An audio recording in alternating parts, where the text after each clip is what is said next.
Mesdames et messieurs, bonjour. Merci de nous rester fidèles. Tout de suite, le flash d'info. Sohna Faty Mbacké à la présentation, à la partie technique, Moustapha Koli.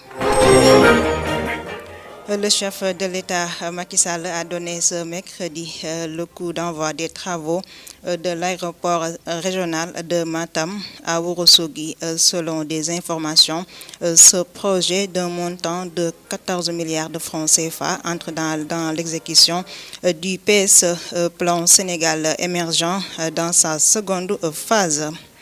Restons toujours à Matam où le chef de l'État, Macky Sall, a réagi suite à une série de manifestations notées ce mercredi dans quelques universités publiques, notamment à Thiès, profitant de la cérémonie de pose de la première pierre de l'Institut supérieur d'enseignement supérieur ISEP de Matam. Le président a étalé son mécontentement. Il a déclaré que l'État paye plus de 8 milliards de francs CFA de bourse pour les étudiants et que le Sénégal déploie des moyens qu'aucun autre pays africain en termes de portions ne dépense pour ses étudiants et ses élèves. Parlons toujours de l'enseignement au Sénégal. Il n'y aura pas de cours à UCAD jusqu'à nouvel ordre. La section Dakar du SAES a décidé de suspendre toute activité pédagogique au vu de la situation actuelle à l'université, marquée par des violences physiques, des menaces de mort et destruction de biens. Pour rappel, depuis plus d'une semaine, l'UCAD vit au rythme des manifestations des étudiants avec les élections dans les amicales, la faculté de droit en particulier, où les résultats ont été annulés. Ce mercredi, Kilifeu de Y'en a marre faisait face aux juges du tribunal régional de Kaolack pour les chefs d'accusation de rébellion et outrage à un agent dans l'exercice de ses fonctions. Finalement, le tribunal a décidé de le relaxer purement et simplement.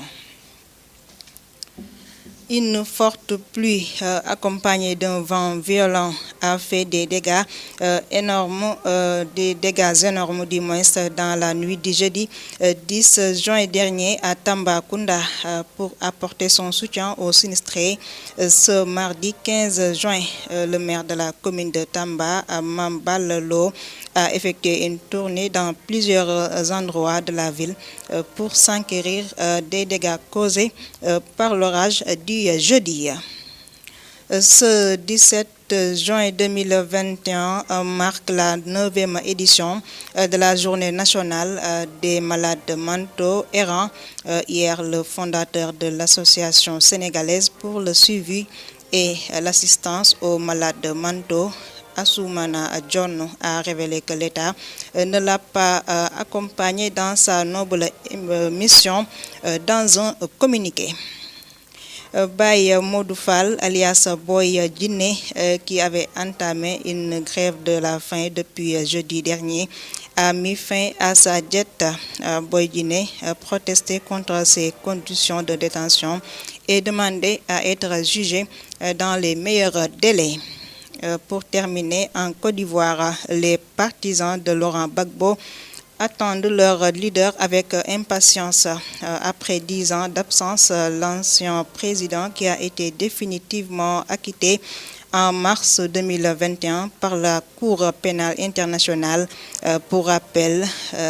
il a été poursuivi pour crimes contre l'humanité, meurtre, viol, autres actes inhumains prétendument perpétrés dans le contexte des violences post-électorales en Côte d'Ivoire de 2010 en 2011. C'est la fin de la partie française. Dans un instant, la version wolof. mbokk yi dal leen ak jàmm ci xibaar yi ci tënk dañu koy dooree ci njiitu réew mi Macky Sall daal dinay xamle liggéey yoo xamante ni nag dañu koy amal daal di koy jëmale ci ab naaw bu bees maanaam ab aéroport bu bees diggante Matam ak Ourossogui dañ koy amal rek ci tundu Matam Ourossogui kon nag njiitu réew mi xamle na li ni mel bu ñu sukkandikoo ci ay xibaar koppar yi nga xamante ni nag mooy taxawal li ni mel dina toll ci $4 milliards ci suñuy koppar li ni mel kon nag daa jëm ci plan bi jëm ci suqali Sénégal ñu gën koo xam ci plan Sénégal émergent ci rek ñaareelu xaaj bi. dañuy desandi ba tey ca Matam kon nag njiitu réew mi daat ci ñaxtu yi nga xamante ni nag ñi ngi ko doon nemmeeku ci réew mi te rek dongo yi nekk ci daara yu kawe yi ci réew mi doon ko amal rawatina daara ju kawe ju Thiès njiitu réew mi daal di nay naqarlu li ni mel daal di rek fesal ñàkk bégam ci lool yi moom njiitu réew mi daal di nay xamle rek ne day yëkkati ay koppar ci lum bu takku maanaam rek lu ëpp $7 milliards ci suñuy koppar di ko jagleel ndongo yi ñeel seeni payoor waaye tamit daal nay xamle ne ni muy taxawoo njàng mi ci réew mi ci réew yi Afrique yi nag bariwul ñuy doxee noonu kon nag fesal na li ni mel moom njaatige réew mi ci bi muy teg xeeru li nga xamante ni mooy ab jenn daara ju kawe ca Matam. ñu wax ci wàllu dañuy wax ba tey ci wàllu njàng mi ak njàngale mi kon nag ca daara ju kawe ju Cheikh Anta Diop ci Ndakaaru kon nag fan yi dañ fa doon nemmeeku fitna waaye tamit tëkkuk faat ak yàq ci lim bu takku ñi nga xamante ni ñoo doon def li ni mel di rek donga ya kon nag li ni mel am na ginnaaw ñàkk déggoo goo xamante ni nag amoon na ca pal yeñeel amical ya kon nag rawatina fa nga xamante ni nag fa la donga ya di jànge mbirum yoon di rek faculté de droit ba ginnaaw ñoom ñoo def li ni mel ginnaaw seen njuréef yi nga xamante ni nag moo ñeel palga te rek ñu dàqoon ko kon nag fitna yooyu moo tax ba kuréel gi ëmb ñi nga xamante ni ñooy jàngalekatu daara joojule nag jël dogal daal di dakkal seenum njàngale ngir rek aar seen bopp ba li nga xamante ni nag mooy jàmm delsi foofu ca daara joojule. démb ci àllarba ji ki nga xamante ni kon mooy kilifa bu Y'en a marre janoo na ak àttekat bu këru attekaay bu Kaolack kon nag moom kilifa bu Y'en a marre kon nag ñi ngi ko doon toppee yee fitna waaye tamit ñàkk wormaal ab takk der bu nekkoon di def liggéeyam kon nag moom ginnaaw ba mu janook attekat bi rek kon dañu ko bàyyi ci bépp topp boo xamante ni nag ñi ngi ko doon topp.